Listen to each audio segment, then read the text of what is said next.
దేవునికి స్తోత్రం. హల్లెలూయా. కాబట్టి ప్రియమైన దేవుని బిడ్డలారా, కూడి వచ్చిన మీ అందరికీ మరొకసారి వందనాలు తెలియపరుస్తూ ఉన్నాం. అందరికీ వందనాలండి.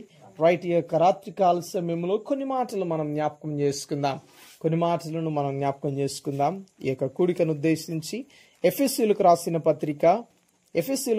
పత్రిక మొదటి అధ్యాయము 2వ వచనాన్ని మనం చదువుకుందాం.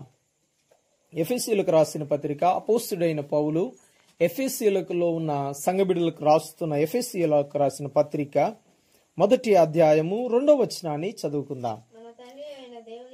మన తండ్రి అయిన దేవుని నుండి, ప్రభు అయిన యేసు క్రీస్తు నుండి మీకు కృపయు సమాధానము కలుగును గాక. ప్రార్థిద్దాం. తలలు వంచి కళ్ళు మూసుకున్నట్లయితే, మహోన్నతుడా, సర్వాధికారి, చక్కని ఆయా సమయాన్ని మీరు మాకు దయచేశారు. ఈ యొక్క రాత్రి వేళ ఒక మాటను మేము చదివి ఉన్నాం. అపోస్తుడైన పౌలు తండ్రి ఎఫెసీ సంఘానికి రాస్తున్న మాటలను తండ్రి మేము జ్ఞాపకం చేసుకోవడానికి మీరు కృప చూపించారు. నీ సేవకుని ద్వారా చక్కని విషయాలను మా కొరకు రాయించినందుకు నీ మాటలను తండ్రి మేము జ్ఞాపకం చేసుకునే కృపను భాగ్యాన్ని మాకు దయచేయండి. ఈ రాత్రికాల సమయాన కొన్ని మాటలు మాకు తండ్రి మీరు వినిపింపచేసి మమ్మల్ని ఆత్మీయంగాను ఆధ్యాత్మికంగాను ముందుకు నడిచే భాగ్యాన్ని కృపను దయచేస్తున్నామని యేసు క్రీస్తు నామములో ప్రార్థించి అడిగి వేడుకొనిచున్నాం పరమ తండ్రి, ఆమేన్. రైట్, మరొకసారి ఈ మాటను మనం జాగ్రత్తగా ఆలోచన చేస్తే, పౌలు ఎఫెసీలో ఉన్న సంఘబిడ్డలకు రాస్తూ ఉన్నాడు. నిజంగా ఎఫెసీలో ఉన్న సంఘబిడ్డలు ఎలాంటి వారంటే, ప్రియమైన దేవుని బిడ్డలారా, ఇదిగో వారు కొంత అప్ అండ్ డౌన్స్ ఉంటూ ఉన్నాయి వారి జీవితంలో. అంటే పడుతూ లేస్తూ ఉన్నారు. అర్థమైందా? విశ్వాసములో నిలబడుతున్నారు, కొన్నిసార్లు విశ్వాసములో నుండి తప్పిపోతూ ఉన్నారు. అలాంటి సందర్భాన్ని ఉద్దేశించి కూడా చక్కని విషయాలను తెలియపరుస్తూ ఉన్నాడు. ప్రియమైన దేవుని బిడ్డలారా, ఇక్కడ ఒక ఈ సందర్భాన్ని మనము చూస్తూ ఉన్నాం. ఏంటి ఆ సందర్భం అంటే, 2వ వచనంలో, మొదటి అధ్యాయం 2వ వచనంలో ఈ రీతిగా రాస్తున్నాడు. మన తండ్రి అయిన దేవుని నుండి, ప్రభు అయిన యేసు క్రీస్తు నుండి మీకు కృపయు సమాధానమును కలుగును గాక. ఆమేన్. దేవునికి స్తోత్రం. ఈ విషయాన్ని తెలియపరుస్తూ ఉన్నాడు. నిజంగా ఈ విషయాన్ని ఒకసారి ఆలోచన చేస్తే, కృప సమాధానము అనేది ప్రియమైన దేవుని బిడ్డలారా, అర్హత లేని మనకు ప్రియమైన దేవుని బిడ్డలారా దేవుడు ఇచ్చిన వరములు. దేవునికి స్తోత్రం. దేవుడు ఏమిచ్చాడంట మనకు? అర్హత లేని మనకు, అర్హులము కాకపోయినప్పటికీ, మనము యోగ్యులము కాకపోయినప్పటికీ దేవుడు మనకేమిచ్చాడంట? కృపయు సమాధానం. ఇవి గొప్ప వరములు మన జీవితంలో. ఎందుకో తెలుసా? మన జీవితంలో మనము అర్హత లేకపోతే ప్రియమైన దేవుని బిడ్డలారా, ఇందాకే మాట్లాడుకున్నాం. ఏంటో తెలుసా? ఒక్క అక్షరము మిస్టేక్ అయినా మీరు అర్హులు కారు అంటూ ఉన్నారు. ఇంకొక మాట, దాన్ని సరి చేసుకోకపోతే మీకు ఎగ్జామ్ రాయడానికి అనుమతి లేదని కుమార్తెని చెప్తూ ఉన్నారంట. దాన్ని సరి చేసుకోవడానికి ఏం చేస్తున్నారు తెలుసా? వాళ్ళు ఎంతో ప్రయాసపడుతున్నారు. అలాంటిది లోక సంబంధంగా ఆలోచన చేస్తే, అర్హత లేకపోతే మనకు అవకాశాలు ఇవ్వబడవు కదండి. అవకాశాలు మన జీవితంలోనికి రావు. మనకు ఎంత మాత్రం ఉద్యోగములో కానీ విద్యలో కానీ ఎంత మాత్రం అర్హులము కాలేం. అంతేనా? ప్రియమైన దేవుని బిడ్డలారా, ఈరోజు అర్హత లేని మన జీవితాలలో, అర్హత లేకుండా మనం ఉన్న సమయాలలో దేవుడు ఏం చేశాడు తెలుసా? మనకు కృపను సమాధానాన్ని ఇదిగో వరములుగా ఇచ్చాడు. దేవునికి మహిమ కలుగును గాక. హల్లెలూయా. గడికి చెప్తాం దేవునికి స్తోత్రం.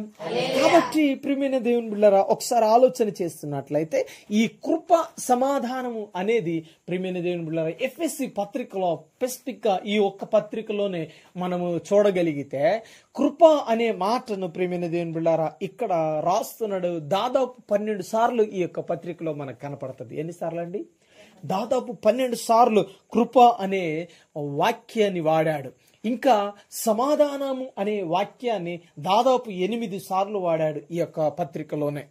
మనం చదివితే, ఈ పత్రికను చదివితే చాలా స్పెసిఫిక్ గా దీంట్లో ఈ విషయాలు కనపడుతూ ఉన్నాయి. ఎందుకు ఈ విషయాన్ని నొక్కి మన జీవితానికి వినిపింప చేస్తున్నాడంటే, ప్రియమైన దేవుని బిడ్డలారా, దేవుని ద్వారానే మనకేమొస్తుందంట? కృపయు సమాధానము వస్తుంది. చూడండి, ఒక విషయాన్ని చూద్దాం. కృపలో ఏముందో ఒకసారి ఆలోచన చేస్తే చూడండి, ఎఫెసీయులకు రాసిన పత్రికలోనే 2వ అధ్యాయము 5వ వచనములో మనము చూడగలిగితే 2:5 వచనం చివరి భాగాన్ని చదువుతున్నాను, జాగ్రత్తగా వినండి. కృప చేత మీరు రక్షింపబడి ఉన్నారు. దేవునికి స్తోత్రం. హల్లెలూయా. దేని చేత మనం రక్షించబడతామంట? ఈరోజు బ్రతికించబడాలంటే, రక్షించబడాలంటే, స్వస్థత పరచబడాలంటే దేవుని కృప మాత్రమే కావాలి. దేవునికి స్తోత్రం. ఆ కృపను పొందాలంటే మన కుటుంబం అంతా దేవుని సన్నిధిలో నిలబడాలి. ఎక్కడ కూడా నిర్లక్ష్యపరచకూడదు. ఎక్కడ నిర్లక్ష్యపరిచామేమో ఒకసారి ఆలోచన చేద్దాం. కేవలం ఆంధ్రయ్య గారి వరకు కాదు ఈ మాట, కూర్చున్న మనందరి కొరకు, మనందరి జీవితాల కొరకు దేవుడు మాట్లాడుతున్న మాట ఏంటి తెలుసా? ఆయన కృపను పొందడానికి ఎల్లప్పుడూ ఆయనకు సమీపంగా ఉండాలి, ఎల్లప్పుడూ ఆయన సన్నిధానంలో ఉండాలి. అప్పుడే ఏం చేస్తాడంట? ఆయన మనల్ని కృపచేత రక్షించుకుంటాడు. అందుకని ఆ కృపను మనం పొందుకోవడానికి ప్రయత్నం చేయాలి. అర్హత లేని మన జీవితాలకు కృప వచ్చింది, ఆ కృపను మనం కాపాడుకోవాలి. దేవునికి స్తోత్రం. కృపయే మనకు సమాధానాన్ని తెచ్చిపెడుతుంది. ఇదిగో కృపయు సమాధానము మీ జీవితంలో ఏమవుతుందంట? ఇక్కడ అంటున్న మాట ఏంటి తెలుసా? అర్హత లేని వారికి ఇదిగో అర్హులుగా ఎంచి, ఇదిగో అర్హత లేని మనకు వరములుగా దేవుడిచ్చాడంట. హల్లెలూయా. కాబట్టి ప్రియమైన దేవుని బిడ్డలారా, కృప ద్వారానే మీరు రక్షించబడతారు అంటున్నాడు. చూడండి, ఆ కృప ఇవ్వడానికే దేవుడు ఏం చేశాడంటే చూడండి, 6వ వచనం, 1వ అధ్యాయం 6వ వచనం, ఎఫెసీయులకు రాసిన పత్రిక 6వ వచనం చివరి భాగంలో నేను చదువుతున్నాను, జాగ్రత్తగా వినండి. ఏమంటున్నాడంటే చూడండి, 4 లైన్లో ఈ మాట అంటున్నాడు. మనలను ముందుగా తన కోసం నిర్ణయించాడు. ఏం చేశాడంట? మన కోసం. దేవునికి స్తోత్రం. ఆయన ముందుగానే నిర్ణయించాడు. దేనికోసం తెలుసా? నీకు నాకు కృప ఇవ్వడానికి, నిన్ను నన్ను రక్షించడానికి ముందుగానే తాను ఇదిగో ఎక్కడ నుండి, పరలోకము నుండి ఆయన భూమి మీదకి రాకముందే ఏం చేశాడు తెలుసా? యేసుక్రీస్తుని ఏర్పాటు చేసి యేసుక్రీస్తుని పంపిస్తున్నాడు. ఎందుకో తెలుసా? ఇదిగో తన కొరకు ఏర్పాటు చేయడానికి, బిడ్డలను సిద్ధపరచడానికి భూమి మీద ఆయన కృప ద్వారానే సాధ్యమవుతుందని తెలుసా? యేసుక్రీస్తుని మన కొరకు పంపిస్తూ ఉన్నాడు. దేవునికి స్తోత్రం.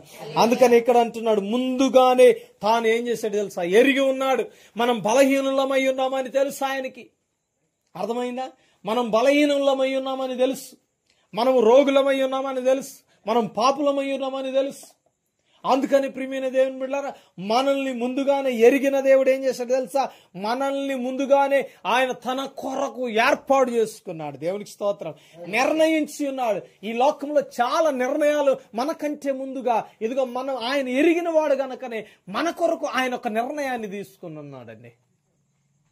ఈరోజు ఆంధ్రయ్య గారి పట్ల ఒక నిర్ణయాన్ని దేవుడు కలిగి ఉన్నాడు. ఏండి, ఆంధ్రయ్య గారి కొరకు దేవుడు ఏం చేశాడో తెలుసా? ఒక నిర్ణయాన్ని కలిగి ఉన్నాడు. అది ఏ నిర్ణయమో మనం గ్రహించాలి. ఈరోజు అందుకని ఒక విధంగా మన వాక్యాన్ని చూడనప్పుడు మనకు ఆ నిర్ణయం ఏంటో తెలియదు. వాక్యాన్ని గమనించినప్పుడు దాన్ని మనకు కనపడదు. అందుకని వాక్యాన్ని మనం గమనించాలి, వాక్యాన్ని మనము జాగ్రత్తగా అర్థం చేసుకోవాలి. వాక్యాన్ని జాగ్రత్తగా మనం వినగలిగితే, అర్థం చేసుకోగలిగితే ఆ కృపల ద్వారానే మనకేమొస్తుంది తెలుసా? సమాధానాన్ని. దేవునికి స్తోత్రం. మనకు సమాధానం కలుగుతుంది, మనకు విడుదల కలుగుతుంది, మనకు నెమ్మది కలుగుతుంది. కారణం ఏంటో తెలుసా? కృప ద్వారానే. ఆయన నిర్ణయించి ఉన్నాడు, ముందుగానే నిర్ణయించి ఉన్నాడంట. చూడండి, కొందరు విషయాలలో బైబిల్ గ్రంథంలో కొంతమంది కనపడతారు మనకు, కొంతమంది బైబిల్ గ్రంథంలో కనపడతారు కదండి. మనం చూస్తూ ఉన్నాం, దెయ్యం పట్టిన వాడు విడుదల పొందడం. అదే రీతిగా ఇది చూడండి, ఒక సందర్భాన్ని గుర్తు చేస్తాను మీకు. చూడండి, యోహాను సువార్త, మనకందరికీ తెలిసి మాట. యోహాను సువార్త 9వ అధ్యాయం 1వ వచనం నుండి 3వ వచనాల వరకు గమనిస్తే చూడండి, యోహాను సువార్త 9వ అధ్యాయం 1వ వచనం నుండి. ఆయన ఆ మార్గమును పోవుచుండగా ఆ పుట్టుగుడ్డువాడైన ఒక మనుష్యుడు కనబడెను. ఆయన శిష్యులు, బోధకుడా, వీడు గుడ్డివాడై ఆ పుట్టుటకు ఎవడు పాపము చేశాడు?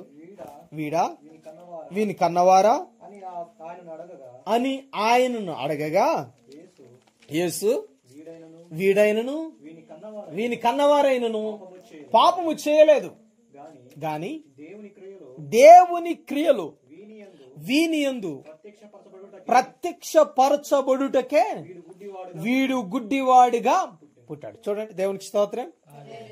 ఒక విషయాన్ని స్పష్టపరుస్తున్నాడు. ముందుగానే నిర్ణయించాడంట దేవుడు. ముందుగానే నిర్ణయించాడు. ఏం నిర్ణయించాడు? నిజంగా పుట్టినప్పటి నుండి ఒక వ్యక్తి గుడ్డివాడుగా ఉన్నారు. గుడ్డివాడై ఉండి ప్రియమైన దేవుని బిడ్డలారా ఇక్కడ గమనిస్తూ ఉన్నట్లయితే వాడు ఎదిగి పెద్దవాడవుతూ ఉన్నాడు. అయితే ఇదిగో శిష్యులకు ఒక డౌట్ వచ్చింది. ఏం డౌట్ వచ్చిందంటే మనకు కూడా సహజంగా వస్తుంది. ఈ నా రోగంత మీద ఇతుకు ఆంధ్రయ్య గారు పెద్ద పాపం తింగికేమంతా అంటారు కదండి.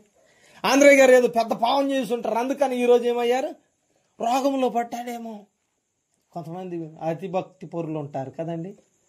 అతిభక్తి పరులు అంటే నేను తప్ప ఎవ్వరు కాదు విశ్వాసం అనుకుంటుంటారు. ఎలాంటి వారు అంటారు? అతిభక్తి, ఎక్స్ట్రీమ్ భక్తి అనమాట వీళ్ళది. ఎక్స్ట్రీమ్ భక్తి. ఎవరిని చూసినా ఏమంట తెలుసా, చీచి నువ్వు నా ముందు ఓం ఫట్ అంటే దేనికి పనికిరావు. నేను 30 సంవత్సరాల నుండి 20 సంవత్సరాల నుండి ఇదిగో 10 సంవత్సరాల నుండి నేను చేసిన ప్రార్థన, నేను చెప్పిన, నేను బోధించిన రీతిగా, నేను ప్రార్థించిన రీతిగా, నేను పాడిన రీతిగా నువ్వు ఉంటావా ఏమండి? కొంతమంది ఎలాగే అంటారు. అలాంటి వాడు ఏం చేస్తాడు తెలుసా, సేవకునికి కూడా వాక్యం చెప్తుంటాడు. అలాంటి వాడు ఏం చేస్తాడు తెలుసా, అయ్యా ఇదిగో కొత్త సేవకుడు ఎవడు వస్తే ఎక్కడ ట్రైనింగ్ తీసుకున్నావు, నీవు ఎలాంటి వాడివి, ఎలాంటి భక్తి ఉంది నీకు అని టెస్ట్ చేస్తుంటారు. ఈరోజు అలాంటి వారు అంటుంటారు ఏంటో తెలుసా, ఏదో పాపం చేసామంటాడు, అందుకనే ఇది వచ్చింది. అయితే ఇక్కడ గుడ్డివాడిగా పుట్టాడంట. దేనికి పుట్టాడు? శిష్యులకు డౌట్ వచ్చేసింది, ఎవడు పాపం చేస్తా వచ్చింది అయ్యా ఇది అంటున్నాడు కదండి. ఈరోజు కొంతమంది అదే ఆలోచన చేస్తారు, ఏదో పాపం చేశాడు అందుకనే వచ్చింది, మీద పడింది. దానికోసం కాదు వచ్చింది. అది నిన్ను నాశనం చేయడానికి అనుకుంటున్నావేమో, అది నిన్ను పతనం చేయడానికి అనుకుంటున్నావేమో, అది నిన్ను ఏం చేస్తుంది, ఇదిగో నిన్ను నామరూపాలు లేకుండా చేయడానికే వచ్చిందేమో అని అనుకుంటాం. కొన్నిసార్లు ఆలోచన చేస్తాం, ఏమని తెలుసా, ఇదిగో ఇది ఖచ్చితంగా మనల్ని నాశనం చేయడానికే ఈ యొక్క తెగులు వచ్చిందయ్యా, ఇదిగో ఈ రోగం వచ్చిందయ్యా, ఈ బాధ వచ్చిందయ్యా అనే మనం ఆలోచన చేస్తూ ఉంటాం. అయితే ఇక్కడ వాక్యం చెప్తున్న మాట ఏంటంటే, ఇదిగో యేసుక్రీస్తు ప్రత్యక్షంగా మాట్లాడుతున్నాడు శిష్యులతో. అసలు ఏం జరిగిందయ్యా, ఎందుకు ఇలాగ పుట్టాడు, అసలు ఏంటి కారణం ఏంటి, ఎవడు చేశాడు పాపం, వీడు చేశాడా కొమ్మ తీసి, వీడు ఇంటి వారు చేశారా, కన్నవారు చేశారా, ఎదుగు అయ్య చేసిండా, నాన్న చేసిండా, అమ్మ చేసిందా, ఎవరు చేశారు పాపం? కొంతమంది అంటుంటారు కదా, ఏమని తెలుసా, నీ ముత్తాతల పాపం నీకు తెలియనట్టుంది, నీ వాళ్ళ మీద వారు చేసిన పాపానికి నీకు శాపం తగిలినట్టు ఉంది. మరి ఎంతవరకు తగిలిద్దో నాకైతే తెలియదండి, నేను అంత జ్ఞానవంతుడిని ఏం కాదు. కానీ దేవుడు ఒక మాట మాట్లాడుతున్నాడు వాక్యములో, ఏం తెలుసా, వీడు పుట్టు గుడ్డివాడిగా ఉండడానికి కారణం ఏంటో తెలుసా, దేవుడు ఆయన నామాన్ని మహిమపరుచుకోవడానికంట. దేవునికి స్తోత్రం. ఒకవేళ ఈరోజు అలాంటి సిచ్యువేషన్ ఒకవేళ ఇదిగో ఆంధ్రయ్య గారి జీవితంలో జరగడానికి ఏమో దేవుడు ఏమైనా కార్యాలు జరిగిస్తున్నాడేమో. దేవుని మీద ఎంత డిపెండ్ అవుతారో, ఎంత ధైర్యంగా ఉంటారో, ఎంత సపోర్టివ్గా దేవుని ఆధారం చేసుకుంటారో దానికోసమేమో కదండి. కొన్నిసార్లు చూడండి, కొంతమంది మరణం ద్వారా అనేకులను రక్షిస్తూ ఉంటాడు దేవుడు కదండి. ఏమండి, కొంతమంది మరణం ద్వారా ఏం చేస్తారంటే తన నామాన్ని ఘనపరుచుకోవడానికి, తన నామాన్ని మహిమపరుచుకోవడానికి ఏం చేస్తాడు తెలుసా, దేవుడు వారిని ఇదిగో తీసుకుంటాడు, వారిని ఇదిగో తాను పిలుచుకుంటాడు. అలాంటప్పుడే ఏం చేస్తాడు తెలుసా, కుటుంబం బలపడుతూ ఉంటుంది, కుటుంబం స్థిరపరచబడుతుంటుంది. ఎక్కడ విశ్వాసంలో. కొంతమంది అయితే పోగొట్టుకున్నప్పుడే దేవుని విడిచిపెడుతూ ఉంటారు. ఇలాంటి వారు కూడా ఉన్నారులేండి. ఏమండి, ఎలాంటి వారు పోగొట్టుకోగానే నష్టపోయిన వెంటనే కదండి, చీచి ఏం చేశాడండి, ఉన్నది కూడా పోయింది, ఊడ్చుకొని పోయింది, ఎందుకండి దేవుడు నాకు అవసరం లేదు అని విడిచిపెట్టిన వారు అనేకులు ఉంటూ ఉన్నారు. ఈరోజు రాత్రికాల సమయంలో ఒక్క విషయాన్ని గుర్తుపెట్టుకోవాలి, దేవుని మహిమ ప్రకారమే చేస్తాడు. ఆయన మహిమ పొందడానికే ముందుగానే నిర్ణయించి ఉన్నాడు. ఆయన పుట్టాడంట. పుట్టింది దేని కొరకో తెలుసా? అనేకులు అవమానించి ఉండొచ్చు. చీచి ఏం పాపం తిరు ఏ పాపం చేసావమ్మా, గుడ్డివాడు పుట్టాడు అని అన్ను ఉండొచ్చా? ఉండరా? చాలా మంది అనుకుంటారు కదా, ఇదిగో మంచాన పడి ఉన్న బిడ్డను చూసి ఏ జన్మలో ఏ పాపం చేశారో అందుకని ఇలాంటి బిడ్డ పుట్టారు అంటారా? అనరా? అవమానించి ఉండొచ్చు ఆ తల్లిదండ్రుల్ని. ఇదిగో ఎన్నోసార్లు ఇదిగో వారిని శపించి ఉండవచ్చు, ఇదిగో వారిని గేలి చేసి ఉండవచ్చు, నింద మోపు ఉండవచ్చు. కానీ ఇదిగో ప్రియమైన దేవుని బిడ్డలారా, యేసు క్రీస్తు మాట్లాడుతున్నాడు. నిజానికి ఒకవేళ పేతురు శిష్యులందరూ కలిసి కూడా ఇదే అనుకుంటున్నారు, ఎవరు పాపం చేశారమ్మా మీరు, ఎవరు పాపం చేశారు, మీ కుమారుడు ఎట్ట పుట్టాడే అని వాళ్ళు కూడా అడిగి ఉండవచ్చు. అందుకని వెంటనే యేసు క్రీస్తుని అడుగుతూ ఉన్నారు, అయ్యా అసలు ఏంటో నిజమేంటో నువ్వు చెప్పు, నిజమేంటో నువ్వు చెప్పు, నీకు తెలుస్తుంది, సమస్తము తెలుసు కదా అని అడిగినప్పుడు ఆయన అంటూ ఉన్నాడు, ఇదిగో ఎవరు పాపము చేయలేదు, దానివల్ల కలిగిన వాడు కాదు, దానివల్ల కాదు ఇతడు గుడ్డివాడిగా పుట్టడానికి కారణం, ఇతడు పుట్టడానికి కారణం, ఇతడు జన్మించడానికి కారణం, గుడ్డివాడిగా పుట్టడానికి ప్రధానమైన కారణం ఏంటో తెలుసా? దేవుని నామము మహిమపరచబడడానికి ముందుగానే ఏర్పాటు చేస్తున్నాడు. ఏమని? తన ద్వారా దేవుడు మహిమ పొందాలని. దేవుని స్తోత్రం. ఈరోజు ఆంధ్రయ్య గారి ద్వారా దేవుడు ఏదైనా మహిమ పొందడానికి చేస్తున్నాడేమో. అందుకనే కుటుంబం ఒక మాట, విశ్వాసంతో ఈ మాట అంటున్నారు, ఏమని తెలుసా? తన చిత్తాన్ని జరిగించడానికి మేము సిద్ధంగా ఉన్నాం, తన చిత్తాన్ని చూడడానికి మేము సిద్ధంగా ఉన్నాం. కాబట్టి దేవుని చిత్తం ఏంటో తన మహిమ కొరకు జరిగిస్తాడు. అందుకనే స్థిరపరిచి సిద్ధపడి మనం ఉండగలిగితే దేవుడు ఖచ్చితంగా తన చిత్తాన్ని జరిగిస్తాడు. దేవునికి స్తోత్రం. మనము ఈ రాత్రి కాల సమయంలో ఏమని ఆలోచన చేస్తూ ఉన్నాం ఏండి? తన వ్యసనాలు అనుకుంటున్నాం కొంతమంది కదండి. ఆనాడు కదండి అనారోగ్యం పాలైన వాళ్ళు కొంతమంది ఆలోచిస్తారు, ఆనాడు ఇలాంటి వ్యసనాలు లేకపోతే బాగుండేదేమండి, ఆరోగ్యంగా ఉండేటోని అంటే. లేదు, నీవు అలా పాడైపోవడం, ఇదిగో దేవుడు నిన్ను రక్షించాలన్నది ఆశ. ఇదిగో తన ద్వారా గొప్ప రక్షణ లోకానికి ఉందని తెలియపరచడానికి పాపినైన వ్యక్తిని దేవుడు ఏం చేశాడు? ఎన్నుకున్నాడు. పాపినైన వానిగా ఉన్నవాని కొరకే భూమి మీదికి వచ్చాడు, పాపి అయిన మనుషుని కొరకు. అందుకని ఒక మాట అంటున్నాడు, ఏంటో తెలుసా? ఇదిగో రోగము కలిగిన వాడికి వైద్యుడు అవసరం కానీ రోగం లేని వాడికి వైద్యుడు అవసరం లేదు. పాపి అయిన వాని కొరకే నేను భూమి మీదకి వచ్చాను కానీ పరిశుద్ధుని కొరకు నేను రాలేదు అన్నాడు. అన్నాడా? ఆ మాట అనలేదా? అన్నాడు కదా. పాపి కొరకు వచ్చాను అయ్యా, నేను పరిశుద్ధుని అంటున్నా, మరి నీకెందుకు అయ్యా? అవసరం లేదు, నేను వచ్చింది ఎవరి కొరకు? పాప ఏంటి, ఇతను పాపుల దగ్గరికి వెళ్తున్నాడే, ఇతడేంటి వేషాల దగ్గరికి వెళ్తున్నాడే, వారితో మాట్లాడుతున్నాడే, శుంకరులతో కూర్చుంటున్నాడే అన్నప్పుడు ఈ విషయాన్ని అంటున్నాడు, అయ్యా నేను పాపిని రక్షించుట కొరకే భూమి మీదకి వచ్చానన్నాడు. ఈరోజు చూడండి, యేసుక్రీస్తు దేనికి వచ్చాడో తెలుసా? రోగిని స్వస్థపరచడానికి, రోగికి ఇదిగో ఒక సమాధానం ఇవ్వడానికే, అందుకని ఆయనకు కృప ఇవ్వడానికే భూమి మీదకి వచ్చాడు. అందుకని అంటున్నాడు ఇక్కడ చూడండి ఒక మాట, ఆయన మహిమ మన జీవితాలలో, మన కుటుంబంలో, ఇదిగో మన యొక్క బ్రతుకులో ఆయన కనపరచడానికే ఈ కార్యాలు చేస్తున్నాడు. ప్రతిదానికి మనం ఏం చేయాలా? ఎదిరించాలా? ప్రతిదానికి మనం ఏం చేయాలా? అడ్డు చెప్పాలా?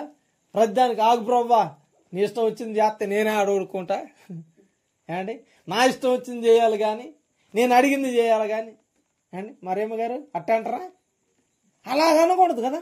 అలా అన్నట్లయితే మన పట్ల తన ప్రణాళిక నెరవేరదు. ఒకసారి ఆలోచన చేయండి, మనము ఆయన చిత్తాన్ని అడ్డుకొని, ఆయన కార్యాలను అడ్డుకొని మన జీవితాలలో మనం ఏదో నెరవేర్చుకుందామంటే జరగదు. కాబట్టి ప్రియమైన దేవుని బిడ్డలారా, ఈ రాత్రి కాల సమయంలో ఒక విషయాన్ని స్పష్టంగా మనం అర్థం చేసుకోవాలి. దేవుని మహిమ కొరకే ప్రతిదానిని దేవుడు జరిగిస్తూ ఉన్నాడు. తన చేతిలో ఉంది, దానిని జరిగించడం కొరకే ఆయన ముందుగానే ఒక ప్రణాళిక వేశాడు, ఒక ఆలోచన చేస్తున్నాడు. ఇంకొక మాట చెప్పాలంటే ఒక లైన్ ప్రకారంగా ఆయన చేస్తూ వచ్చాడు. హల్లెలూయా. కాబట్టి జాగ్రత్తగా ఆలోచన చేసినప్పుడు ఈ వాక్యాన్ని నిజంగా నేను ఆలోచన చేస్తున్నప్పుడు ఎంత గొప్పదండి ఆయన కృప. చూడండి, ఎలా ఉన్నవాడిని ఎలా మార్చేస్తున్నాడు, ఎలా ఉన్నవాడిని ఎలాగా ఆయన హక్కును చేర్చుకుంటున్నాడు అంటే దానికి కారణం ఏంటో తెలుసా? కృపే. ఈ కృప గురించి మనం మరింతగా వెనక్కి ఒకసారి ఇదిగో పత్రికల నుండి మరలా ఈ యొక్క ఆ సువార్తల దగ్గరికి వస్తే చూడండి ప్రియమైన దేవుని బిడ్డలారా, ఆ పాపులను అత్తుకునే విధానం చూస్తాం, ఆ రోగులను పట్టుకునే విధానం చూస్తాం, ఆ కుష్ఠ రోగులను ముట్టుకునే విధానం చూస్తాం. అప్పుడు చూడండి, ఇది అందరూ అసహించుకుంటూ ఉన్నారు, కానీ ఈయన మాత్రం ఏం చేస్తాడు? అంగీకరిస్తూ ఉన్నాడు. దెయ్యం పట్టిన వారిని చూసి అందరూ పరిగెడుతున్నారు, కానీ ఈయనేం చేస్తాడు తెలుసా? ఇదిగో వారి యొద్దకు వెళ్తూ ఉన్నాడు. వాళ్ళు రాళ్లతో కొట్టబడుతున్నారు, కొడుతున్నారు కూడా, కానీ అయినప్పటికీ యేసు క్రీస్తు వారిని హక్కును చేర్చడానికి ఇదిగో అసహించుకుంటున్నారు వేశ్య అని, కానీ ఆమె యొద్దకే వెతుక్కుంటూ వెళ్ళాడంట. యాకోబు బావి దగ్గర ఉందంట. ఎవరు? వేశ్య. ఏంటి? పట్టపగలు ఎవరు లేనప్పుడు నీళ్ళు తీసుకోవాలా? ఏంటి? అందరు ఉన్నప్పుడు కాదు, కలవడానికి వీల్లేదు. సమరయ స్త్రీ ఆమె, వేశ్య పైపెచ్చి. ఆమె ఏం చేయబడిందో తెలుసా? వెలివేయబడిన స్త్రీ. కానీ ప్రియమైన దేవుడు తన కొరకు వెతుక్కుంటూ పోయాడు. ఎక్కడుందో తెలుసా? యాకోబు బావి దగ్గర ఉందట. హల్లెలూయా. ఈరోజు తన మహిమ కొరకు ఏదైనా చేస్తాడు, దానిని మనం ఆపలేం, అడ్డుకోలేం. అందుకనే ప్రియమైన దేవుని మొట్టమొదటిగా అంటూ ఉన్నాడు, ఇదిగో తన కోసం ముందుగానే మనల్ని ఏం చేశాడంట? ఏ కార్యమైతే మన జీవితంలో జరగాలనుకుంటున్నాడో అది తన మహిమ కొరకే ముందుగానే ఏర్పాటు చేశాడు. దేవునికి స్తోత్రం. ముందుగానే ఏం చేశాడు తెలుసా? నిర్ణయించి ఉన్నాడు. హల్లెలూయా. అందుకనే ప్రియమైన దేవుని బిడ్డలారా, దాంట్లోనే ఆ ఎఫెసీయులకు రాసిన మొదటి అధ్యాయంలోనే, ఎఫెసీ పత్రికలో మొదటి అధ్యాయంలోనే అది 6వ వచనంలో మరి కిందికి మనము గమనిస్తే చూడండి, ఆయన క్రీస్తులో మనలను ఏర్పాటు చేసుకున్నాడు. ఏర్పరచుకొనెను అని ఉంది ఇక్కడ. ఏం చేశాడంటే రెండోదిగా ఏర్పాటు చేసుకున్నాడు. ఏం చేశాడు? మనలను ఆయన కొరకు ఏర్పాటు చేసుకున్నాడు. దేవునికి స్తోత్రం. విన్నారా ఈ మాట? ఎవరి కొరకు అంట? మన కొరకు కాదు, తన కొరకు అండి. మన కొరకు అంటున్నారే ఏంటి? మనలను తన కొరకు ఏర్పాటు చేసుకున్నాడు. హల్లెలూయా. ఏం చేశాడు? ఆయన క్రీస్తులో మనలను ఆయన కొరకు ఏర్పాటు చేసుకున్నాడు. ఏండి? అమ్మయ్య నా కోసం ఉండడం కాదు, నా కోసం చేయి ప్రవ్వా, నా కోసమే చెయ్యి, నా కోసమే ఏం పొద్దున్న లేస్తే ఇదే గోల, అంతేనా? నా కోసమేనా? కానీ ఆయన కోసం మనం ఏం చేస్తున్నామండి? ఏండి? ఆయన మన కొరకు 6 రోజులు ఇస్తే ఒక్క రోజు ఇవ్వడానికి నానా తిప్పలు పడుతున్నాం ఆయన కొరకు అన్నాడు. ఏమని తెలుసా? క్లారిటీ ఇచ్చాడు. మీరు 6 రోజులు ఎంత సంపాదించుకుంటారో అంత సంపాదించుకోండి అయ్యా, కానీ ఒక్కరోజు మాత్రం నాకు వదిలేయండి, నా దగ్గరకు రండి, వచ్చి విశ్రాంతి తీసుకోండి చక్కగా. అబ్బా ఎంత గొప్ప దేవుడు అండి. దేవునికి స్తోత్రం. ఏమన్నా తెలుసా? వచ్చి నెమ్మది పొందండి కదండి. ఉరుకులు పరుగులే పరుగులు 6 రోజులు. ఆయన కనపడతారా? అయ్యగారు కనపడ, అయ్యగారు బాయ్ అనుకుంటా ఉరుకుతారు కదండి. ఎట్లా? బడి మీద ఉండే అయ్యగారా అబ్బో వేళ ఆసరిలే అండి. ఆగుతారా? ఒక 10 మందితో మీరు పనికి వెళ్తున్నారు, అయ్యగారు 2 నిమిషాలు మాట్లాడాలని అన్నారా ఎవరైనా? 2 మాటలు చెప్పండి, కొంచెం బాగా అలిసిపోతున్నాం రోజు, ఏం చేయాలో ఒక మాట వాక్యంలో నెమ్మది చెప్పారు ఎప్పుడైనా? ఏమండి? అయ్యగారు బాయ్ మొదలవాడే ఇక చాలా టైం ఆశంతో దగ్గర అని ఉరుకులే ఏమండి? ఉరుకులు. ఒక సహోదరుడికి ఫోన్ చేశాను, ఏం బాధపడవద్దు కానీ చెప్తున్నాను జాగ్రత్తగానే అని. ఒక సహోదరుడికి ఫోన్ చేశాను, అయ్యగారు మళ్ళీ ఫోన్ దింగుతానా అంటున్నాడు. నేను ఏమంటాడు? మళ్ళీ ఫోన్ దింగుతానా, ఉచ్చుడు ఆడగుడి మీ దగ్గర అంటున్నాడు. కారణం ఏంటో తెలుసా? అబ్బో పరుగులు దేనికోసం? మనం బ్రతకడం కొరకు. అయినా సరే దేవుడు ఏమన్నా తెలుసా? అలిసిపోయావు కానీ ఒక్కరోజు రెస్ట్ తీసుకో. ఎక్కడ? పెద్ద బరువు పట్టుకుని రమ్మనలే. ఏమన్నాడు తెలుసా? సింపుల్ గా ఒక కొటేషన్ చెప్పాడు, ప్రయాసపడు భారం మోయి సమస్త జనులారా నా యొద్దకు వచ్చి మీరేం చేయాలి? మీ భారాలన్నీ దించివేయండి. ఎక్కడ? మందిరంలో. మీ బాధలన్నీ ఇక్కడ దించేయండి. ఎక్కడ? ఆయన సన్నిధిలో. మీకు అప్పుడు ఏం దొరుకుతుంది తెలుసా? నెమ్మది, విశ్రాంతి కలుగును అన్నాడు. దేవునికి స్తోత్రం. అబ్బా ఎంత గొప్పవాడండి. ఎవరైనా చెప్తారా? ఏమండి కూలికి పోతే చెప్తాడా? ఏంది కూర్చున్నారు చేయరా అంటారా? అనరా? ఏమండి భోజనానికి 1 గంట ఇవ్వండి అంటే ఇస్తారు. లేదు అరగంటే కూర్చోవాలి, తర్వాత మళ్ళీ వెళ్ళి పని చేయాలా అంతే. అన్నం తినడానికి 2 ముద్దలు తినడానికి ఎంత చెప్పా? మీ ఇంట్లో పని అయితే ఎట్ట చేస్తారా అని అడుగుతాడు ఆయన. అంతేనా? కానీ మన జీవితాలలో ఎవరు ఇవ్వని నెమ్మది విశ్రాంతిని దేవుడు మన జీవితాలలో కలిగించాడు. కాబట్టి ఈరోజు దాని కొరకే ఏర్పాటు చేశాడు. దేవునికి స్తోత్రం. ఆయన కొరకు ఏర్పాటు చేశాడట. దేవునికి మహిమ కలుగును గాక. అక్కడ చూడండి, ఆయన కొరకు ఏర్పాటు చేశాడు, కానీ అక్కడ కూడా స్వార్థం లేదు. దేని కొరకు తెలుసా? అది కూడా మన కొరకే. దేవునికి స్తోత్రం. ఆ ఏర్పాటు దేని కొరకు తెలుసా? ఆయన యొద్దకు మనం వెళ్తే, ఆయన ఏర్పాటులో మనం ఉంటే మనకేమిస్తాడు తెలుసా? కృపయు సమాధానం. దేవునికి స్తోత్రం. ఏమండి, ఏదో నా కొరకే ఉండంటే ఒక్కరోజు నాకు కేటాయించమని నేను అడిగితే ఏం చేస్తా చెప్పాలి? నేను భలే దొరికారా నాయన, ఎరగా పని చెప్పాను అయ్యగారు, ఈ ఒక్కరోజు నువ్వేం చెప్తే అది చేస్తానని ఒకవేళ నా దగ్గరకు వచ్చారనుకో, నేనేమో ఆలోచన చేస్తాను? మీకు మంచి బిర్యానీ వండి పెడతానని ఆలోచన చేస్తానా? ఏమండి, మంచి కోడి కూర ఏదైనా వండి పెడతాను, ఉండి వచ్చారు కదా సంఘస్థులందరూ నాతో కూర్చొని ముచ్చరించడానికి వచ్చారు కదా అని నేనేం చేస్తాను? వండి పెడతాను అనుకుంటున్నారా? ఏమంటే ఏం చేస్తాను తెలుసా? రేపు వస్తానన్నారు కాబట్టి ఈరోజు పని ఎత్తుకుంటాను. అబ్బాబాలే దొరికారా నాయన. ఏం చేస్తాను? ఇంటి చుట్టూ ఏం చెప్పేవాళ్ళు అది చేపిస్తాను, అంతేనా? మనుషులుగా ఆలోచించేది అది. ఒకవేళ నాకు సమయాన్ని ఇస్తే నేను ఎలాగ వాడాలో ప్లాన్ చేసుకుంటాను ముందుగానే. మీరు ఒక ఆలోచన చేస్తే ఏమన్నా తెలుసా? నెలకు ఒకరోజు అయ్యగారికి ఇద్దామన్నారు టైం. ఒకవేళ అనుకున్నారనుకోండి, మొదటి నెలలో కొంచెం పర్లేదులే, ఏమోలే మాట పడతాను అనుకుంటాను. కానీ 2వ నెల నుండి నేను ప్లాన్ చేస్తాను. ఇంతమంది వస్తున్నారు కదా, ఎంతమంది వస్తున్నారు కాబట్టి ఇల్లు దులపడమో, శుభ్రం కడిగిపించడమో ఏదో ఒకటి చేయాలి. ఎందుకని? నాకు సమయాన్ని ఇచ్చారు, నేనేం చెప్తే అది చేస్తారు కాబట్టి. చూడండి, దేవుడు అలాంటి స్వార్థపరుడు కాదు. దేవుడు అలాంటి స్వార్థపరుడుగా దాని కొరకు కాదు మనల్ని పిలిచి ఏర్పాటు చేసింది. దేని కొరకు తెలుసా? తన కృపయు సమాధానం ఇవ్వడానికే. దేవునికి స్తోత్రం. ఏమండి, తన చిత్తము దీంట్లో జరిగిద్దండి. అది కూడా ఆయన స్వార్థం కొరకు కాదు, మనల్ని బాధ పెట్టడం కొరకు కాదు, మనల్ని ఏదో వేధించడానికి కొరకు కాదు. అందుకనే చూడండి, నేను శ్రమలో ఉన్నప్పటికీ ఇదిగో ఎన్నడూ కూడా నేను నశించిపోలేదన్నాడు. ఆపదలో ఉన్నప్పటికీ ఉపాయం లేకుండా ఉండలేదన్నాడు. ఎవరు? అపోస్తుడైన పౌలు. ఇదిగో అపాయములో ఉన్నను నేను ఉపాయం లేని వాడను కాదా. హల్లెలూయా. ఎంత గొప్ప దేవుడు అండి. అద్భుతమైన మాటను మాట్లాడుతున్నాడు. చూడండి, ఇదిగో దేవుడు మనల్ని చిక్కుల్లో ఒకవేళ వదిలిపెట్టినా అక్కడ ఏ ఆధారం లేకుండా వదిలిపెట్టడట. అందుకని ఒక మాట ఉంది తెలుసా? ఏ ఆధారము లేని చోట కూడా ఆయన ఆధారాన్ని పుట్టించగలిగిన వాడంట. దేవుని స్తోత్రం. అబ్బా, ఎంత గొప్ప దేవుడు అండి. మనం అనుకుంటాం కదా, ఈ రోగానికి మందే లేదంట అనుకుంటాం కదండి. ఏమనుకుంటాం? మందే లేదంట. కానీ దేవుడు ఏం చేస్తాడు తెలుసా? అలాంటి రోగాన్ని కూడా నయం చేస్తాడు. దేవునికి స్తోత్రం. ఒక మాట చెప్తానండి, ఒకనొకప్పుడు ఎలా ఉందో తెలుసా? ఇప్పటికీ ఉంది ఒక ఉద్దేశం. HIV పేషెంట్లకి ఎంత మాత్రం మందు లేదు కదండి. ఆ భయంతో బ్రతికి ఇదిగో సగంలో చచ్చిపోయిన వారు ఉన్నారు భయంతోనే. కానీ అలాంటి రోగాల నుండి కూడా దేవుడు తన విశ్వాసాన్ని బట్టి, ఎవరైతే విశ్వసిస్తారో వారి విశ్వాసాన్ని బట్టి బాగు చేస్తాడు. దీన్ని కూడా విక్రించేవారు ఉన్నారు. ఏది, నేను ప్రార్థన చేస్తే స్వస్థ రాలేదే, రోగులను పంపిస్తాను నీ దగ్గరికి, నువ్వు స్వస్థత చేయలేదే అని విక్రించేవారు లోకంలో ఉన్నారు. కానీ ఎప్పుడో తెలుసా, నీవు స్పష్టమైన మాటను గమనించాలి.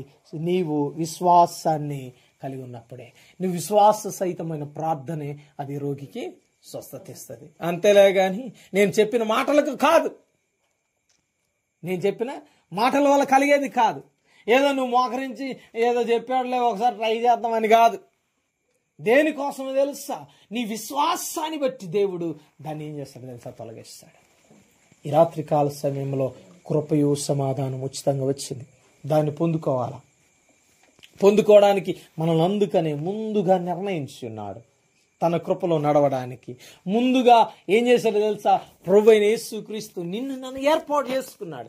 దాని కొరకే పిలుచుకున్నాడు. ఇక్కడ అంటున్న మాట ఏంటో తెలుసా? ఇదిగో నిన్ను నేను నా కొరకు ఎన్నుకున్నాను, ఏర్పాటు చేశాను. అందుకని అన్నాడు. ఏమని తెలుసా? ఏమని మాట్లాడుతున్నాడు? ఆ మాట మరొకసారి గమనిస్తే, ఇదిగో ఆయన ప్రేమ చేత ఆయన క్రీస్తులో మనలను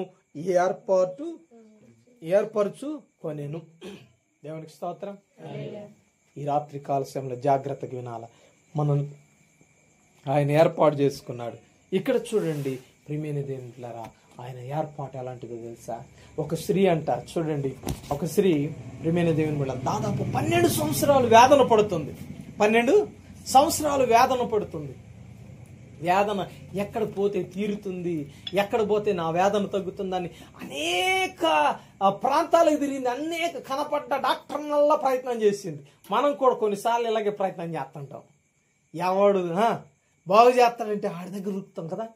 ఏ సేవకుడు ఏ ఒక్క డాక్టర్ బాగు చేస్తాడా అని రోగం కలిగిన వాడు ఎన్ని ప్రయత్నాలు చేస్తాడో కదండి. ఇవన్నీ ప్రయత్నాలు చేసి చేసి చేసి ఎక్కడ బెటర్ ఉందో అక్కడే ఒక 3-4 సార్లు ప్రయత్నాలు చేస్తుంటాం. ఈమె కూడా ప్రయత్నాలు చేస్తుంది 12 సంవత్సరాల నుండి. ఒక మాట చెప్పింది, ఏమని తెలుసా? నాకు ఉన్నదంతా ఈ డాక్టర్లే పోసానయ్యా అన్నది. ఏమన్నది? యేసుక్రీస్తు గురించి చెప్పారు ఒకరు. ఏమని తెలుసా? అమ్మ, పలానా ఆయన బాగు చేస్తున్నాడు, నిజంగా ఆయన కొత్త విధానంలో బాగు చేస్తున్నాడు అంటే అన్నది, వామ్మో ఈయన ఎంత తీసుకుంటాడు. ఏమన్నది? ఈయన ఎంత తీసుకుంటాడు, ఉన్నదల్లా డాక్టర్లకి పోసాను, ఈ వైద్యులు కొత్త వాళ్ళని నమ్మన్నాయా, నేను ఉన్నదంతా వాళ్ళకి పారబోసాను, ఇంకా నా దగ్గర ఏమీ లేదు, మరి కొత్తోడు అంటున్నాం, మరి ఎలాంటోడు అంటుంది. అయితే ఇదిగో ఈ మాట ఈ నోట ఆ నోట వింటూ ఉన్నది, ఇదిగో 1-2 సార్లు వింటూ ఉన్నది. ఏమని తెలుసా? ఇదిగో యేసు క్రీస్తు, ఇదిగో పరమ వైద్యుడంట, ఆయన స్వస్థపరిచేవాడంట, ఇదిగో ఆయన ఇదిగో మాట మాత్రం సెలవిస్తే చాలంట బాగుపడతామంట, ఇదిగో ఆయన పరిశుద్ధుడంట, ఆయన నీతిమంతుడంట, ఇదిగో ఆయన గొప్ప కార్యాలు చేస్తున్నాడంట అన్నప్పుడు ఇదిగో విశ్వసించింది. ఎలా విశ్వసించిందో తెలుసా? మరలా గురి తప్పకుండా విశ్వసించింది. దేవునికి స్తోత్రం, హల్లెలూయా. ఎలాంటి విశ్వాసం అండి? ఒకవేళ విశ్వసిస్తే అలాంటి విశ్వాసాన్ని మనం చూపించాలి. గురి తప్పలేదు ఆ విశ్వాసం. కొత్త రకంగా ప్రయత్నం చేసింది. ఏమని తెలుసా? ఎక్కడ చదవలే బైబిల్ గ్రంథంలో ఆమె ఇలా ప్రయత్నం చేయమ్మా అని ఎవరు కూడా చెప్పలేదు ఆమెకి. కానీ మనసులో ఒక మాట అనుకున్నది. 12 సంవత్సరాల నుండి నేను వెళ్ళిన చోటల్లా నన్ను చూసి అసహించుకొని దూరంగా ఉండమా, ఎందుకు అక్కడే ముందుకొచ్చేస్తున్నావు? రక్తస్రావం కలిగిన దానివి, నువ్వు మైలపడిన దానివి అని ఎవరు ముట్టనివ్వట్లేదంట. వెళ్తున్న ఆమె పక్క నుండి వెళ్ళడానికి ఇష్టపడట్లేదంట. ఏమండి, అప్పట్లో ఎలాగుండేదండి? మైలబడిన స్త్రీని ఎంత అసహ్యంగా చూసేటోళ్ళు. అండ్ ఇప్పుడంటే కల్చర్స్ మారుతూ ఉన్నాయి, జనరేషన్స్ మారుతూ ఉన్నాయి. నా చిన్నప్పుడు చూస్తే వారం రోజులు బయటే ఉండేటోళ్ళు స్త్రీలు. ఏమండి, మైలపడిన స్త్రీలు ఎలాగుండేవాళ్ళండి? బయటే ఉండేవాళ్ళు. వారికి వంట చేసే అవకాశం లేదు. ఏమండి, ఆ వారం రోజులు ఎక్కడ బయటే ఉండాలి వారు. అలాంటి పరిస్థితులు చూడండి. దానికంటే ఇంకా వెనుకబడిన రోజులు అవి కదండి. ఎలాంటి టెక్నాలజీ లేని రోజులు చూడండి, ఎంత అసహించుకుని ఉంటారు. యూదులలో మరీ కఠినమైన రూల్స్ ఉన్నాయి. ఏమండి, రూల్స్ ఉన్నాయి. ఒకవేళ ఆమెను ముట్టుకున్నారా వెళ్ళి 7 సార్లు స్నానం చేసి రావాలి. మైలుపడిన వాళ్ళు ఒకవేళ నువ్వు ఉన్నావు అసలు సమాజ మందిరానికి వెళ్ళడానికి వీల్లేదు. అలాంటి పరిస్థితులు, అలాంటి రోజుల్లో కూడా ఇదిగో ఆమె యొక్క విశ్వాసాన్ని ఇదిగో అలాంటి పరిస్థితిని బట్టి తన విశ్వాసం రూటు మార్చింది. ఏం చేయాలి? నేను ఎవరికి తెలియకుండా వెళ్ళి ఇదిగో ఒకవేళ ఆయన శక్తిమంతుడైతే, ఆయన సర్వశక్తిమంతుడైతే, ఆయన బాగు చేయగలిగిన దేవుడైతే, ఆయన పరమ వైద్యుడైతే ఇదిగో నేను వెళ్ళి ఆయన వస్త్రపు చెంగును మాత్రం ముడతాను అనుకుంది. దేవునికి స్తోత్రం. ఏమండి, అంతకుముందు ఎవరైనా ట్రై చేశారా? ఎలాగా? ఎవరు చేయలేదు. ఏమన్నా తెలుసా? అయ్యా ఇదిగో నువ్వు వచ్చి నా దాసుని కొరకు ఇదిగో ప్రార్థన చేయమన్న వాళ్ళు కొంతమంది. అయ్యా నువ్వు నా దాసుని కొరకు ఇక్కడుండి ప్రార్థన చేయ ప్రభా, అక్కడ స్వస్థపరచబడతాడు అన్నప్పుడు నేను ఇంటికి వస్తానన్నప్పుడు ఈయన ఏమన్నాడంటే, నేను పాత్రుడిని కాదన్న విధానంలో ఒక వ్యక్తి ఉన్నాడు. అయితే ఇదిగో నలుగురు పట్టుకొని ఒక వ్యక్తిని పక్షవాతం కలిగిన వాడిని తీసుకొచ్చారు. అదొక రకమైన విశ్వాసాన్ని వారు కనపరిచారు. ఈయన ముడితే చాలు బాగుపడతారని అనుకున్న వాళ్ళు కొంతమంది. అయితే ఈ స్త్రీ మాత్రం ఏమనుకుంది తెలుసా? వెనక నుండి ఆయన వస్త్రపు చెంగును ముట్టినా చాలు అనుకుంది. దేవునికి స్తోత్రం. అనుకున్న విధానాన్ని పాటించలేదా అంటే దాన్ని వర్కౌట్ చేయడానికి ప్లాన్ చేసింది. ఎలాగో తెలుసా? యేసుక్రీస్తు ఎటు నుండి వస్తున్నాడు, ఎలాగొస్తున్నాడు, ఎక్కడ ఉంటున్నాడని ఇదిగో తరచు చూస్తూ ఉంది, వెతుకుతుంది, అన్వేషణ చేస్తుంది. ఆ అన్వేషణ ప్రకారంగా యేసుక్రీస్తు ఒక రానై ఉన్నాడని తెలిసింది.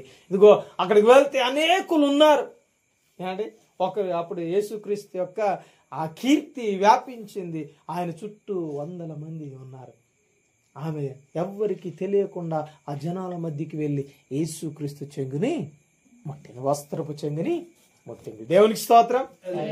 ముట్టిన వెంటనే ప్రియమైన దేవుని బిడ్డలారా, ఆమె విశ్వాసాన్ని చూసే దేవుడు ఇదిగో ఎక్కడ చూశాడండి? ఏర్పాటు చేసిన దేవుడు మర్చిపోతాడండి? ముందే గమనించాడు దేవుడు.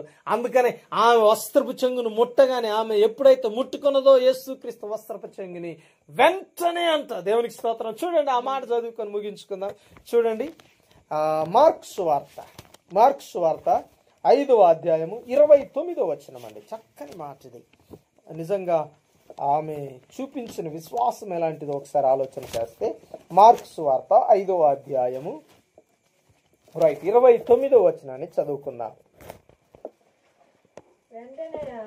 వెంటనే ఆమె రక్తధార కట్టెను గనుక తన శరీరములోని ఆ బాధ నివారణ అయినదని గ్రహించెను. దేవునికి స్తోత్రం. ఏంటంట?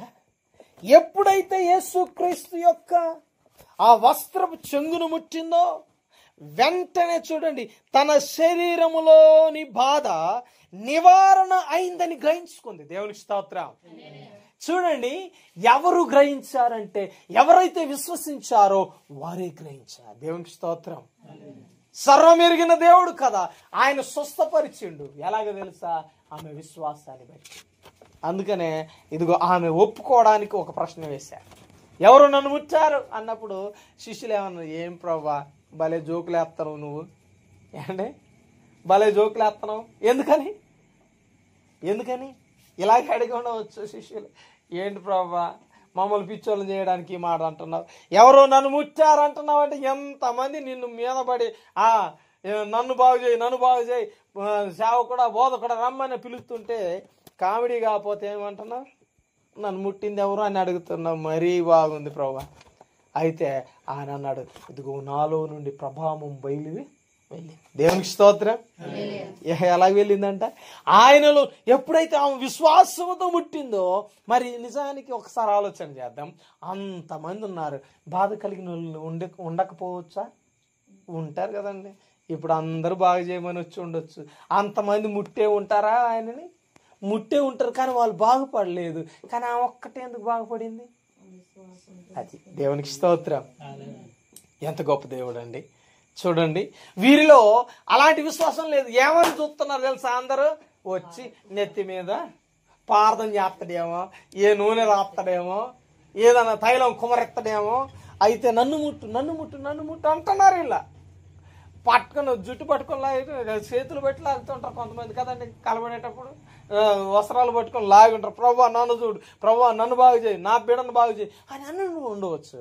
కానీ ఈమె మాత్రం అలా కాదు. విశ్వసించింది. ఎలాగో తెలుసా? ఆయన వస్త్రపు చెంగును ముట్టినా చాలు నాకు స్వస్థత అనుకుంది. అందుకని అదే విశ్వాసము కలిగి ప్రార్థన పూర్వకంగా ఆమె ఏం చేసిందో తెలుసా? ఆయన వస్త్రపు చెంగుని ముట్టింది. ముట్టిన వెంటనే ఆమెలో ఉన్న బాధ నివారణ అయినదని గ్రహించి ఏం చేసిన? చిన్నగా అమ్మయ్య బాగుపడ్డానని చిన్నగా జారుకొని పోతుంది. అప్పుడే ప్రభు ఏమన్నాడు తెలుసా? ఎవరో నన్ను ముట్టారు, బాగుపడ్డారు, ఇదిగో నివారణ చేసుకుని వెళ్ళిపోతున్నారు, ప్రభావం నాలో నుండి బయటికి వెళ్ళింది. ఎవరు అని అడిగినప్పుడు శిష్యులు ఏమంటున్నారు? ప్రభా ఊక ప్రభా భలే చెప్తున్నావు కానీ అన్నప్పుడు ఆమె వెంటనే భయముతోనంట తిరిగి వచ్చి ఆయన పాదాల మీద పడి, ప్రభా నేనే, నాకున్న బాధ ఇది, నాకున్న వ్యాధి ఇది, ఇదిగో ఎంతమంది దగ్గరకు నేను వెళ్ళాను, బాగు కాలేదు, నీ గురించి విన్నాను, వెంటనే నీ వస్త్రపు చెంగును ముట్టాను, స్వస్థత పొందుకున్నాను, నన్ను క్షమించు అన్నప్పుడు ఇదిగో అందుకు యేసు ప్రభువు ఏమన్నాడంటే 34వ వచనము, అందుకు ఆయన, కుమారి నీ విశ్వాసము నిన్ను స్వస్థపరిచెను, సమాధానము గలదానివై పొమ్ము. దేవునికి స్తోత్రం. ఏమన్నాడండి? చూడండి, ఇక్కడ యథావిధిగా దేవుడు ఇందాక మాట్లాడుతున్నట్లుగా కృప సమాధానం. దేవునికి స్తోత్రం. వచ్చిందా? కృప సమాధానం. ఆ సమాధానాన్ని ఇవ్వడానికే ఆయన ఏం చేశాడు తెలుసా? ఇక్కడ అంటున్న మాట ఏంటో తెలుసా? ఇదిగో ఆయన కొరకు ఏర్పాటు చేశాడు. దేవునికి స్తోత్రం. హల్లెలూయా. కాబట్టి ఈ రాత్రికాల సమయంలో ఒక విషయాన్ని గుర్తు చేసుకుందాం. కుటుంబం వారు మీ విశ్వాసాన్ని బట్టి దేవుడు తన కార్యాన్ని జరిగించడానికి ఇష్టపడుతూ ఉన్నాడు. నీవు ఏ రీతిగా నువ్వు ఆలోచన చేస్తున్నావో, దేవుని మీద నీ ఆలోచన ఏంటి, నీ తలంపు ఏంటి అన్న దాన్ని బట్టి దేవుడు కార్యాన్ని జరిగిస్తాడు. దేవునికి స్తోత్రం. 2 చేతులు ఎత్తుదామా. దేవునికి స్తోత్రం. మరియమ్మ గారు కావచ్చు, ఆంధ్రయ్య గారు కావచ్చు, దావీదు కావచ్చు, మీ విశ్వాసం ఎలాంటిదో దేవుడు కొలుస్తూ ఉన్నాడు. మీ విశ్వాసాన్ని బట్టి దేవుడు పరిమాణాన్ని చూసి మీ జీవితంలో గొప్ప కార్యాలు చేయడానికి దేవుడు పూనుకుంటూ ఉన్నాడు. ఇందాకన్నట్లుగా దేవుడు మన జీవితంలో ఒక గొప్ప పాఠం నేర్పడానికే ఒక సేవకుడు ఇలాగన్నాడు, శ్రమలు కలిగేది ఏంటో తెలుసా, నిన్ను నన్ను మరొక స్థాయికి తీసుకొని వెళ్ళడానికంటే. హల్లెలూయా. ఏండి, పై స్థాయికి అంటే మరొక స్థాయి, ఇప్పుడున్న స్థితి కంటే పై స్థితి ఇవ్వడానికి నీకేం చేస్తున్నాడు తెలుసా, ఇప్పుడు శ్రమలను, ఇప్పుడు రోగములను, లేక అనారోగ్య సమస్యలను నీకు అప్పగిస్తూ ఉన్నాడు. కాబట్టి జాగ్రత్తగా ఆలోచన చేద్దాం. మనం ఏ రీతిగా మనం ముందుకు నడవాలి, ఏ రీతిగా మనం ముందుకు సాగాలి అనే విషయాన్ని పరీక్షించుకొని సరి చేసుకొని ముందుకు వెళ్ళగలిగితే మన జీవితాల్లో గొప్ప కార్యాలు మనం చూస్తాం. అట్టి స్థితి, అట్టి గొప్ప విశ్వాసం కలిగి మనం నడవాలి. కాబట్టి ఒకటి, ఆయన ఏం చేశాడో తెలుసా, ముందుగానే తన కొరకు నిర్ణయించిన సమయం ఇది. రెండోదిగా చూడండి, ఆలోచన చేస్తే ఆయన కొరకు మనల్ని క్రీస్తు ఏం చేశాడు తెలుసా, మనలను ఏర్పాటు చేసుకున్నాడు ఆయన కొరకు బ్రతకడం కొరకు. కాబట్టి ఈ 2 విషయాలలో మన జీవితాన్ని అందుకనే ఆయన కృపతో నింపాడు. రెండోదిగా సమాధానముతో నింపాడు. కాబట్టి కృపయు సమాధానము అర్హత లేని వారికి వచ్చింది, ఇదిగో మీకు కూడా అనుగ్రహించబడింది. దానిని సంపాదించుకోవడానికి ప్రయాసపడదాం. కాబట్టి ఈ రాత్రి ఈ ప్రార్థన కూడిక ద్వారా కుటుంబానికి సమాధానము, నెమ్మది, ఇదిగో ఆంధ్రయ్య గారికి గొప్ప నెమ్మదిని, సమాధానాన్ని దేవుడు ఇవ్వబోతూ ఉన్నాడు. కాబట్టి అటు స్థితి కలిగి మనమందరం విశ్వాసముతో ప్రార్థన చేద్దాం. అట్టి కృప ఇదిగో ఇక్కడ కూడి ఉన్న మనందరికీ దేవుడు దయచేయును గాక. ఆమేన్. అట్టి స్థితిలో మనమందరం ముందుము గాక. ఆమేన్.